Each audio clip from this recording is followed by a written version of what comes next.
सूत्रों में रखना चाहेंगे, ज्ञान के संदर्भ में, भक्ति के संदर्भ में और कर्म के संदर्भ में। ये हमारे यहाँ के 3 योग हैं। राम राज्य तीनों के लिए अपेक्षित है। ज्ञान योग की परिपूर्णता भी राम राज्य में, भक्त योग की परिपूर्णता भी राम राज्य में और कर्म योग की परिपूर्णता भी राम राज्य में। पर इन तीनों साधकों के सामने मंत्रा है, पर मंत्रा का अर्थ दो तीनों के लिए अलग अलग है। ज्ञानी के लिए मंत्रा का क्या अर्थ है, भक्त के लिए मंत्रा का अर्थ क्या है और कर्मयोगी के लिए मंत्रा का क्या अर्थ है, इन तीनों अर्थों में मंत्रा को पहचानने की आवश्यकता है। वो मंत्रा अयोध्या में भी है, इतने पवित्र नगर में भी है। अब अगर इसको ज्ञान के संदर्भ में कहें, जिसकी चर्चा परसों प्रारंभ की गई थी, तो उसको कह सकते हैं ये जो भेद बुद्धि है, द्वैत भावना है, यही मंत्र है।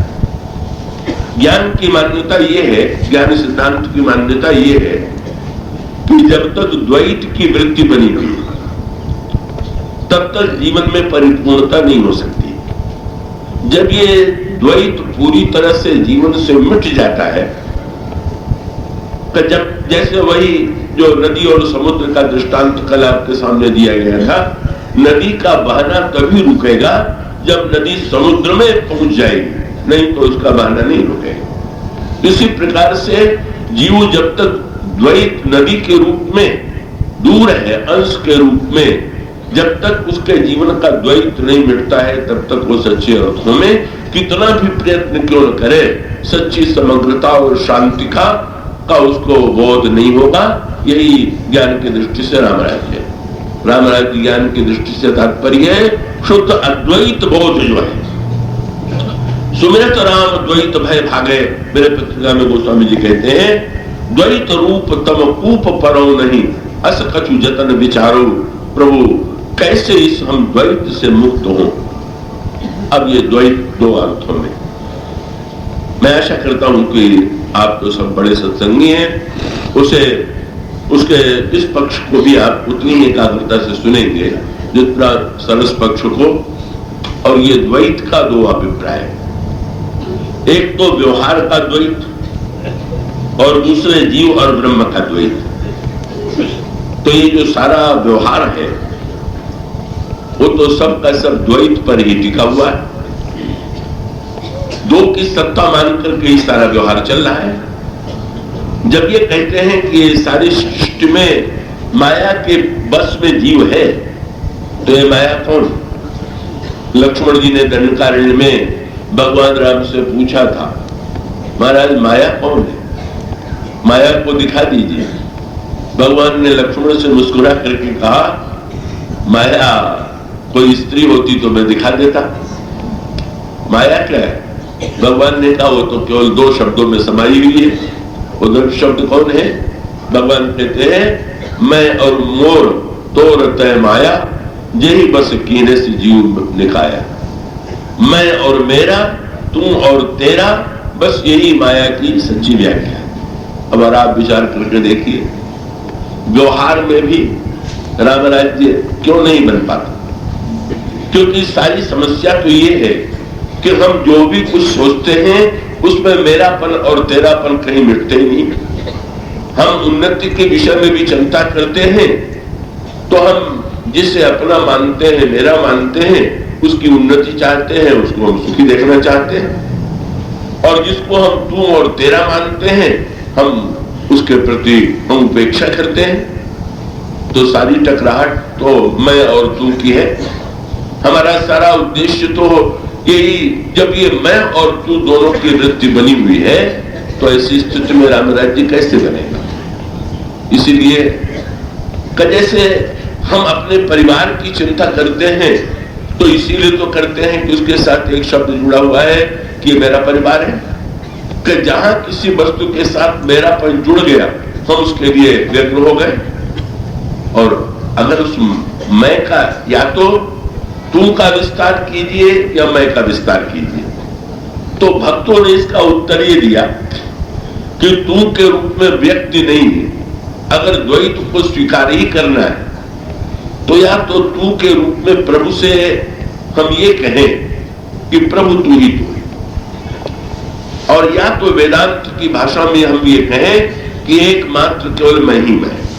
दोनों में से एक मिटना चाहिए। द्वैत दोनों रहेंगे तो द्वैत रहेगा, और दोनों में एक रहेगा, मैं रहेगा चाहे तू रहेगा, तो द्वैत समाप्त हो जाएगा। और उसका अभिप्राय यह है तू ही है तू। एक बात व्यक्त में आ गई, भगवान श्री राघवेंद्र हनुमान जी से यही कहते हैं, सो अनन्य अस जाके मत न करे हनुमंत, मैं सेवक सचराचर रूप स्वामी भगवंत। अगर सब में ईश्वर दिखाई देने लगे और ईश्वर के प्रति ही हमारे अंतःकरण में ये प्रतीत हो कि ये सब ईश्वर के ही रूप हैं, तो ऐसी स्थिति में हम ईश्वर से कह सकें कि ये सारे रूप तुम्हारे हैं, और इसलिए उसमें हम बंटवारा नहीं करेंगे कि हमारे परिवार की उन्नति हो और अन्य लोग दुखी हो। आप विचार करके देखिए, यही मैं तू की वृत्ति तो मंथरा ने उत्पन्न किया। दो वरदान माने, द्वैत। कैकेयी ने मंथरा की प्रेरणा से दो वरदान मांगे, और वो दो वरदान क्या है? मैं और मोर तोड़ तय माया, यही बस की ने जीव निकाया। गोस्वामी जी ने वेदांत की भाषा में दशरथ जी का जब पतन हुआ, दशरथ मंथरा से कैकेयी जी प्रभावित हो गई। अब वेदांत की भाषा में कहें तो कैकेयी बुद्धि है, और मंथरा जो है द्वैतमयी बुद्धि है, और ये दोनों साथ है। और द्वैत की बुद्धि से जिस बुद्धि में लगता था कि द्वैत नहीं है, पर उसमें उस बुद्धि में भी द्वैत था। कृपया जरा एक बात पर विशेष ध्यान रखें, द्वैत में सर्वदा बुरा व्यवहार ही नहीं होता।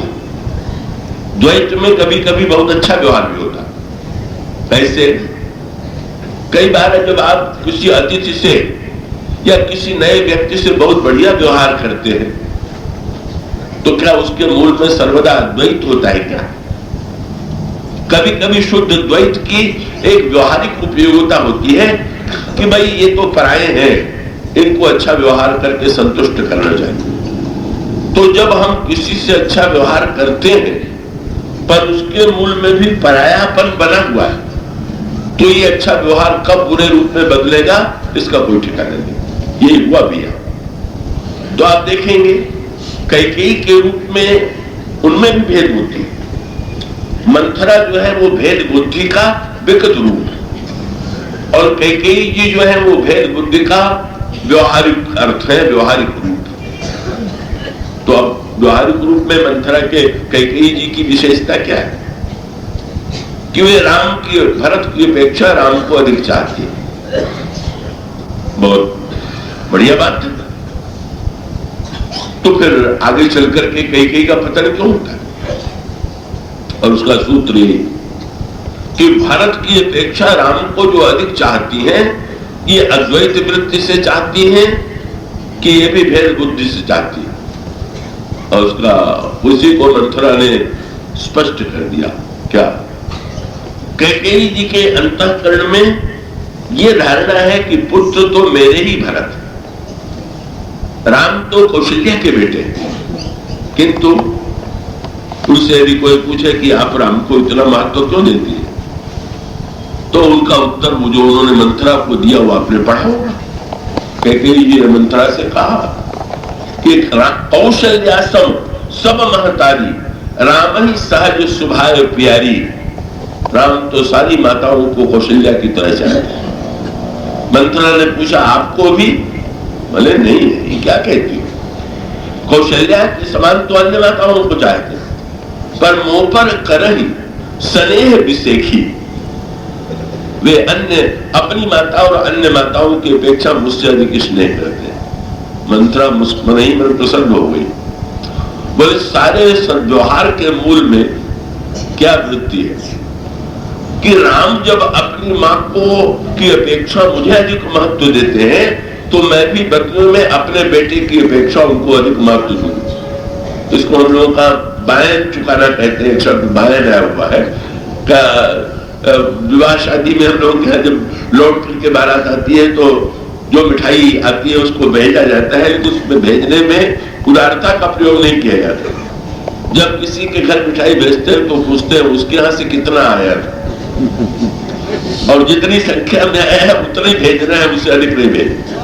भले भवन अब बायन दिया, तुलसीदास जी ने इस बायन शब्द का प्रयोग किया। तो कैकेयी की उदारता तो बायन की उदारता है। राम यदि अपनी माँ को महत्व न दे करके मुझे दे रहे हैं तो मैं भी दूं। बस भेद बुद्धि पर टिका हुआ सद्व्यवहार कब उसका धड़ाम हो जाएगा। ऊंचा भवन बहुत दिखाई दे रहा है, नींव बड़ी कमजोर है, और यही कमजोरी थी। मंथरा ने उस नींव को ऐसा हिला दिया कि सारा भवन जो है सद्व्यवहार का ढह करके गिर करके ढह गया। मंथरा ने कहा ठीक, पर अब ये पुरानी बात है, पुराना समाचार आपने दिया, अब बन रहा प्रथम, अब ते दिन बीते, समो फिरे रिपुहोनी प्रीते, भानु कमल कुल पोष निहारा, बिनु जल जारी करे से इछारा।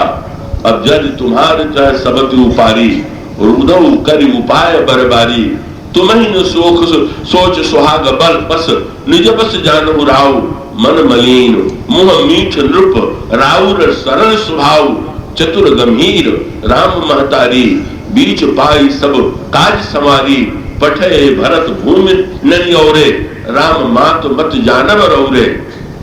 बस सेवई सकल सवति मोहिनी के, गर्वित भरत मात बनती पीके, साल तुम्हार कौशल नहीं माई, परम चतुर नहीं परे करे ही जनाई, नहीं पर ही जनाई। इन शब्दों में ऐसा कहा। अब क्या होने वाला है, अब राम बदल गए, राजा होंगे तो भरत कारागार में डाल जाएंगे, लक्ष्मण जी को युवराज पद मिलेगा, भरत बंदिगृह से ही है, लखन राम के नेप। क्या हुआ, ऐसा धड़ाम हुआ, द्वैत पर टिका हुआ सद्व्यवहार। अच्छा, वो बदल गए हैं तो मुझे बदलने में थोड़ी देर लगेगी। अगर अब वो अपने माँ को अधिक चाहने लगे हैं तो मैं भी अपने बेटे को अधिक चाहूंगी। हम लोगों के सारे व्यवहार का तो आधार ही यही है। रामराज्य, हम रामराज्य की चर्चा भले ही करें, पर हमारा तो सारा सद्व्यवहार जो टिका हुआ है वो सामने वाले के व्यवहार पर। सामने वाले का व्यवहार बदल जाए तो भी हम बदल जाते हैं, और न बदले केवल हमारे मन में कल्पना हो जाए कि इसका व्यवहार ये आजकल इसका व्यवहार बदला हुआ है, तो भी हमको बदलते देर नहीं लगती।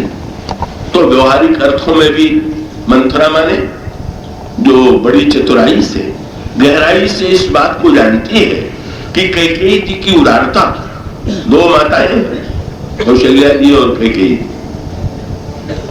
और दोनों की उदारता में कैकेयी की उदारता जग विख्यात, सुमित्रा जी की उदारता उतनी प्रसिद्ध नहीं थी। सारी अयोध्या में चर्चा होती थी कैकेयी कितने उदार चरित्र वाली है, अपने उनके मन में सौतिया डाह है ही नहीं, अपने बेटे की अपेक्षा भी वो कौशल्या के बेटे को अधिक चाहती, इसलिए तो हल्का मच गया। कैकेयी ने वरदान मांगा तो ये विश्वास ही अयोध्या वासियों को नहीं हुआ कि कैकेयी जी ऐसा कर सकती हैं क्या, असंभव ऐसा लगने लगा। बस मूल सूत्र क्या है, कैकेयी जी परीक्षा में अनुत्तीर्ण हो गई। कैकेयी जी ने मंथरा से कह दिया था, मंथरा ने पूछा कि आपको कैसे पता चला कि राम आपको अधिक चाहते हैं, तो कैकेयी जी ने कहा मैं करी प्रीति परीक्षा देखी, मैंने राम के प्रेम की परीक्षा लेके देखा। तो ये प्रेम की परीक्षा कैसे ली जाती है, वो किस पाठशाला में कौन सा पाठ्यक्रम है कि जिसमें आप प्रेम की परीक्षा लें। ये प्रेम ही ऐसे है कि जिसकी परीक्षा नहीं हो सकती। क्यों नहीं हो सकती, क्योंकि अगर क्रिया पर आधारित होता प्रेम तो आप परीक्षा लेकर निर्णय कर सकते थे कि ऐसे ऐसे ऐसे जो हमसे व्यवहार करें, ऐसी ऐसी क्रिया का जो प्रयोग करें वो प्रेमी, और ऐसी ऐसी क्रिया का जो उपयोग करें वो प्रेमी नहीं है। प्रेम क्रिया का नाम है नहीं। अब ऐसी स्थिति में प्रेम के मूल में है भावना, और जब क्रिया के आधार पर कोई प्रेम की व्याख्या करे तो कैकेयी जी ने, आप कल्पना कीजिए कैसे परीक्षा ली होगी। श्री राम जा रहे हैं कौशल्या जी की ओर मां की गोद में। कौशल्या जी ने बुलाया है दूध पिलाने के लिए। अचानक कैकेयी जी के मन में ये वृत्ति आती है, देखे राम अपनी मां को अधिक चाहते हैं कि मुझे अधिक चाहते हैं। और तुरंत उन्होंने उसी समय कहा, राम बेटा इधर आओ। और श्री राम कौशल्या जी की गोद के स्थान पर चले गए कैकेयी जी की गोद में। पर उन्होंने परीक्षा में संतोष कर लिया। अगर मुझसे अधिक प्रेम न करते होते तो अपनी मां को छोड़ करके मेरे पास कैसे आते। पर ये कसौटी क्या यथार्थ है क्या? क्या सचमुच ये जो कौशल्या की गोद में नहीं गए, कैकेयी जी की गोद में गए, तो इसका अर्थ उसमें प्रेम देखना। ऐसे प्रेम की व्याख्या तो ऐसी बदलती है। जब इस तरह से आप निर्णय करेंगे, क्रिया के आधार पर प्रेम का निर्णय नहीं होता है, प्रेम के आधार पर क्रिया की व्याख्या होती है। ये ध्यान रखिएगा। अन्य लोग क्रिया के आधार पर प्रेम की भले ही चर्चा करें, पर प्रेमी प्रेम के आधार पर प्रेम को पहले सत्य मानता है और उसके आधार पर वो क्रिया की व्याख्या करता है। प्रेमी कथावाचक बहुत बढ़िया होता है। मंच पर कथावाचक होने का अर्थ नहीं है, जीवन के व्यवहार में कथावाचक होना। प्रेमी जो होता है जितनी क्रिया देखता है पहले मान लेता है कि ये तो मुझसे बड़ा प्यार करते हैं, और जो भी मिले उसको प्रेम के संदर्भ में उसकी व्याख्या कर देता है। चातक को मेघ ने जल दे दिया स्वाति नक्षत्र में, चातक बड़ा प्रसन्न होकर के उस जल को ले लिया, और एक वर्ष स्वाति नक्षत्र में जल नहीं वर्ष, और स्वाति नक्षत्र के स्थान पर ओले बरसने लगे, या जल की वर्षा ही नहीं हुई। अब चातक को जब जल मेघ ने दिया तो लगेगा प्रेम किया, और जब मेघ ने चातक को जल नहीं दिया, मेघ ने चातक को जल नहीं दिया, तो इसका अर्थ अगर क्रिया के संदर्भ में माने तो मेघ ने प्रेम नहीं किया। पर श्री भरत जो प्रेम की व्याख्या करते हैं, दोनों में मां बेटे में यही है। श्री भरत और कैकेयी मां और पुत्र, पर दोनों की व्याख्या बड़ी अनोखी, और दोनों की व्याख्या का अंतर क्या है? कैकेयी ये निर्णय करती हैं कि जो राम व्यवहार कर रहे हैं उससे निर्णय होगा कि राम मुझे अधिक चाहते हैं कि अपनी मां को अधिक चाहते हैं। अभी तिवारी जी ने भी एक दो दिन में मुझसे पूछ दिया कि श्री राम कैकेयी जी के प्रति इतना उत्कृष्ट व्यवहार करते थे, तो क्या कैकेयी जी की ऊंचाई इसमें है क्या? तो मैंने ये कहा था कि भाई गोस्वामी जी ने तो एक बहुत ही कड़वा दृष्टांत दिया। गोस्वामी जी ने कहा कि भाई व्याख्या करने की ही तो बात है। क्या आप अपने सारे शरीर के अंगों का ध्यान रखते हैं, और फोड़ा हो जाए तो फोड़े का सबसे अधिक ध्यान करते हैं, तो क्या इसका अर्थ है कि आप फोड़े से सबसे ज्यादा प्यार करते हैं?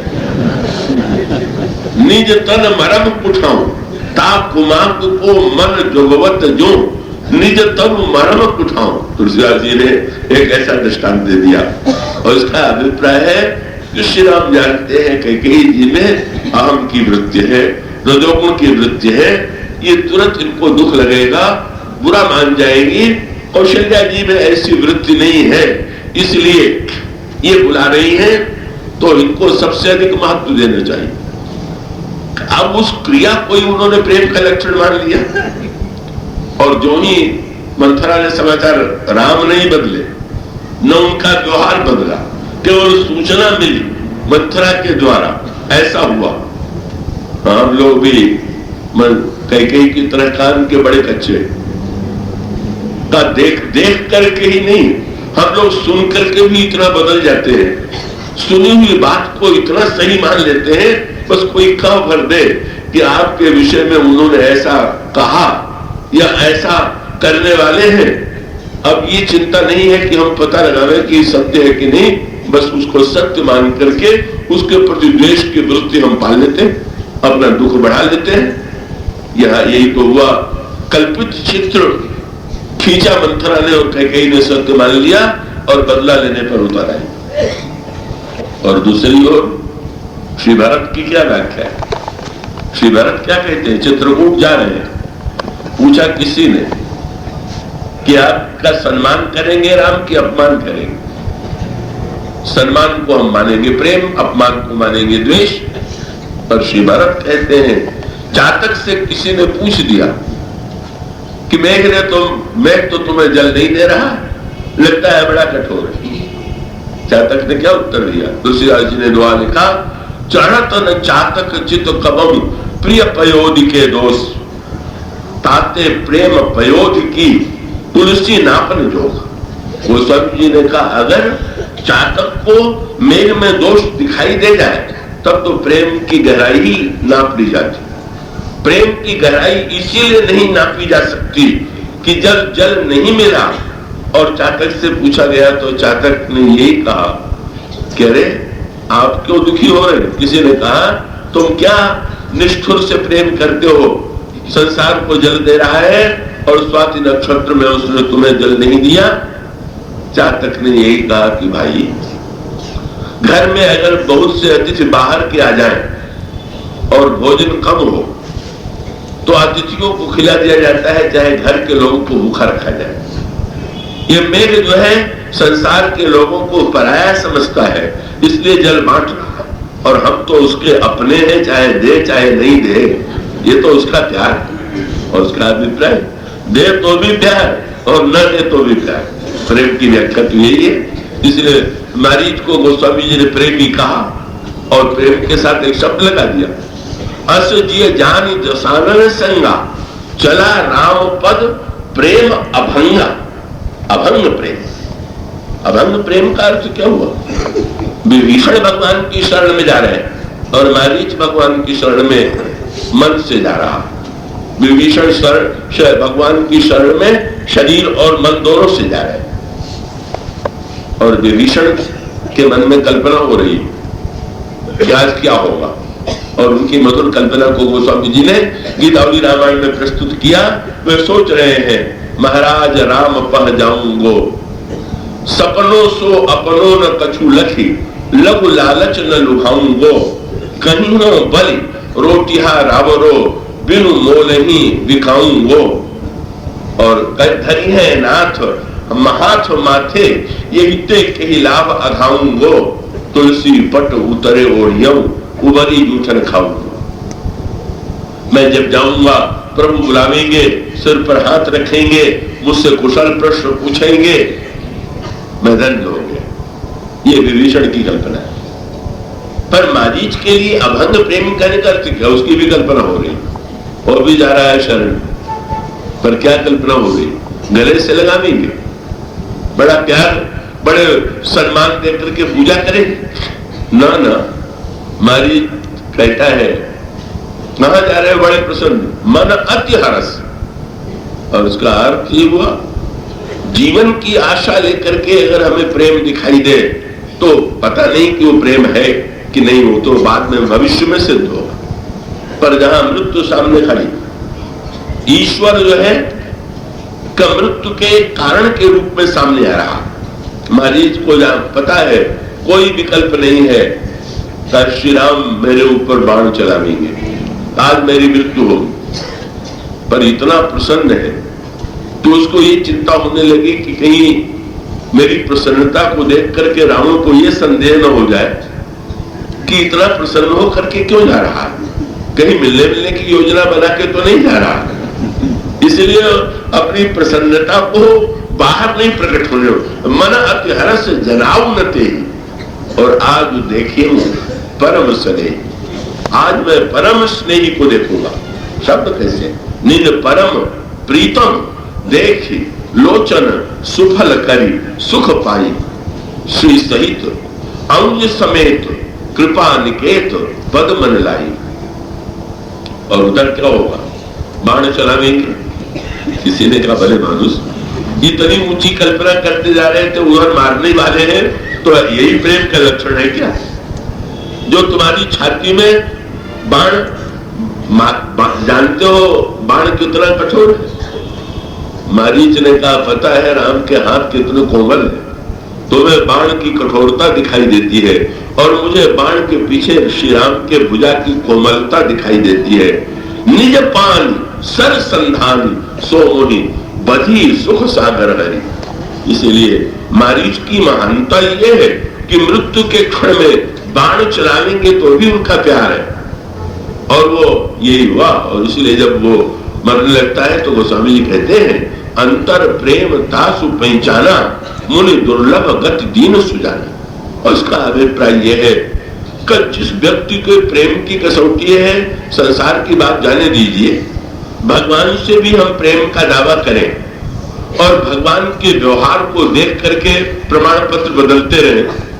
एक वर्ष व्यापार में लाभ हो जाए तो भगवान बड़ा प्रेम करते हैं, दूसरे वर्ष घाटा हो जाए तो अब उनका व्यवहार बदल गया है, तब तो आपका प्रमाण पत्र का कभी टिकेगा ही नहीं। प्रमाण पत्र तो तब है प्रमाण पत्र कि जब आपको हर क्षण ये अनुभव हो कि नहीं राजी रहे रसिकेश घने, हम हैं नित्य राम के राजी में राजी।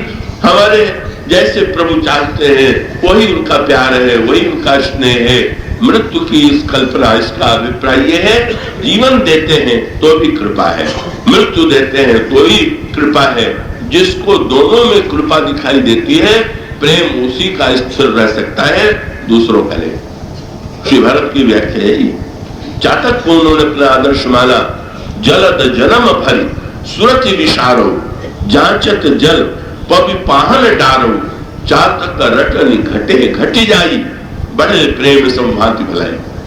कैकेयी और श्री भरत राम राज्य के संस्थापक, कैकेयी जी राम राज्य में बाधक, और उसका मूल सूत्र यही है कि श्री भरत के अंतःकरण में ईश्वर के प्रति महानतम प्रेम है।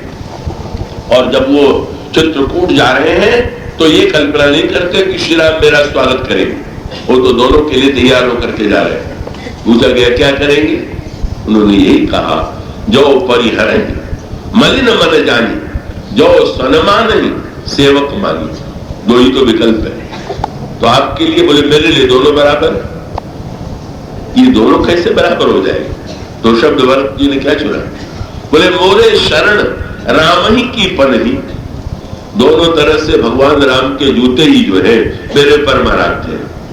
मानो प्रभु भरत का अभिप्राय क्या है कि सम्मान और अपमान में अंतर क्या है? जब हम किसी को सम्मान देते हैं तो उसके पादत्राण को भी सिर पर धारण करते हैं, इतना महत्व देते हैं, और कोई अपमान करता है तो जूता मारता है तो वो भी सिर पर ही लगता है। श्री भरत का अभिप्राय यह है कि मुझे तो दोनों ही दृष्टियों से सिर से पादत्राण का स्पर्श होगा, इससे बढ़कर के मेरी दृष्टि में और प्रसन्नता की कोई बात नहीं। तो भाई इसका अभिप्राय ये, तात्पर्य ये कि ये जो मैं और तू की भावना पर छिपा हुआ दुर्व्यवहार है वो तो दिखाई ही देता है। मैं और तू की भावना पर में के द्वारा जो सद्व्यवहार भी होता है वो बदलते देर नहीं लगती। मंथरा का द्वैत माने मैं और तू का द्वैत। कैकेयी जी को याद दिला दिया कि कुछ भी करो तुम, राम को चाहे जितना चाहो, पर राम तुम्हारे असली बेटे नहीं हो सकते हैं, तुम्हारे वास्तविक बेटे तो भरत ही हैं। और उसका अभिप्राय कि बेटे की परिभाषा भी बता दिया, जिसका शरीर से जन्म हुआ है वो वास्तविक पुत्र, और जिसका शरीर से जन्म नहीं हुआ है वो नकली पुत्र। हम लोगों की भी कसौटी यही, हमारे संबंध का आधार शरीर है। जिसका हमारे शरीर से जन्म हुआ आप कहेंगे वो हमारा निकट से निकट संबंधी है, और जिससे हमारा शरीर का संबंध नहीं है उससे हम मानेंगे कि हमारा उससे दूर का माना हुआ संबंध है। तो शरीर का संबंध की भाव का संबंध। कैकेयी जी के और मंथरा के संवाद में शरीर केंद्र में आ गया। कैकेयी जी भीतर छिपाए हुए हैं इस वृत्ति को, पर भरत मेरे बेटे हैं ये भूल नहीं पाती, और मंथरा इसी भीतर छिपे हुए भाव को उभार देती है। और इसलिए तुलसीदास जी ने से किसी ने पूछा कि मंथरा के प्रभाव से कैकेयी जी इतनी बदल कैसे गए, तो गोस्वामी जी ने दृष्टांत बड़ा सुंदर दिया। बोले जैसे गर्मी में देखें तो कोई जीव जंतु जमीन पर नहीं दिखाई दे रहे हैं, और बरसात में वर्षा हुई तो मेढक भी बोलने लगा और कीड़े मकोड़े भी निकल आए, तो क्या आकाश से मेघ ने उनकी वर्षा कर दिया मेढकों की या कीड़े मकोड़ों? वो पृथ्वी में छिपे हुए थे, वर्षा से भीतर से बाहर आ गए। बस वो स्वामी जी ने कैकेयी और मंथरा के संबंध को इसी रूप में लिखा, विपत्ति बीज वर्षा ऋतु चेरी और भूमि भई कुमति कैकेयी केरी। कैकेयी जी में पहले से ही अपने पराये की भावना, शरीर को केंद्र मानने की वृत्ति उनमें थी।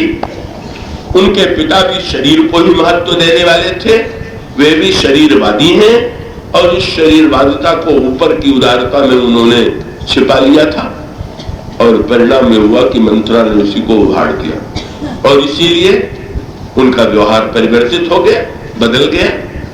और दूसरी ओर सुमित्रा अम्बा है, कितनी उदार है, जिन्होंने अपने पुत्र को श्री राम के साथ विदा कर दिया और जिनको हनुमान जी के आने पर यह समाचार मिला कि लक्ष्मण के प्राण लंका के रणांगण में संकट में हैं। ऐसा लगता है कि लक्ष्मण मृत्यु शैया पर पड़े हुए। कितना मंथरा से सुन करके कई बदल गई और लक्ष्मण की मृत्यु का समाचार सुमित्रा अम्बा ने सुना तो उनको तो बड़ा रोष होना चाहिए था कि मैंने अपना बेटा साथ में दे दिया और राम ने मेरे बेटे को मरवा दिया।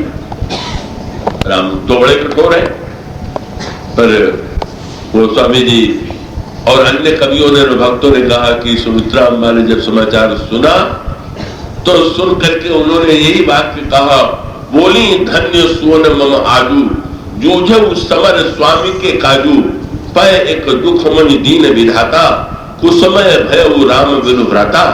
और उन्होंने शत्रुघ्न की ओर देखा कि तुम भी जाओ उसी दिशा में। इतना ये क्यों वृत्ति आई?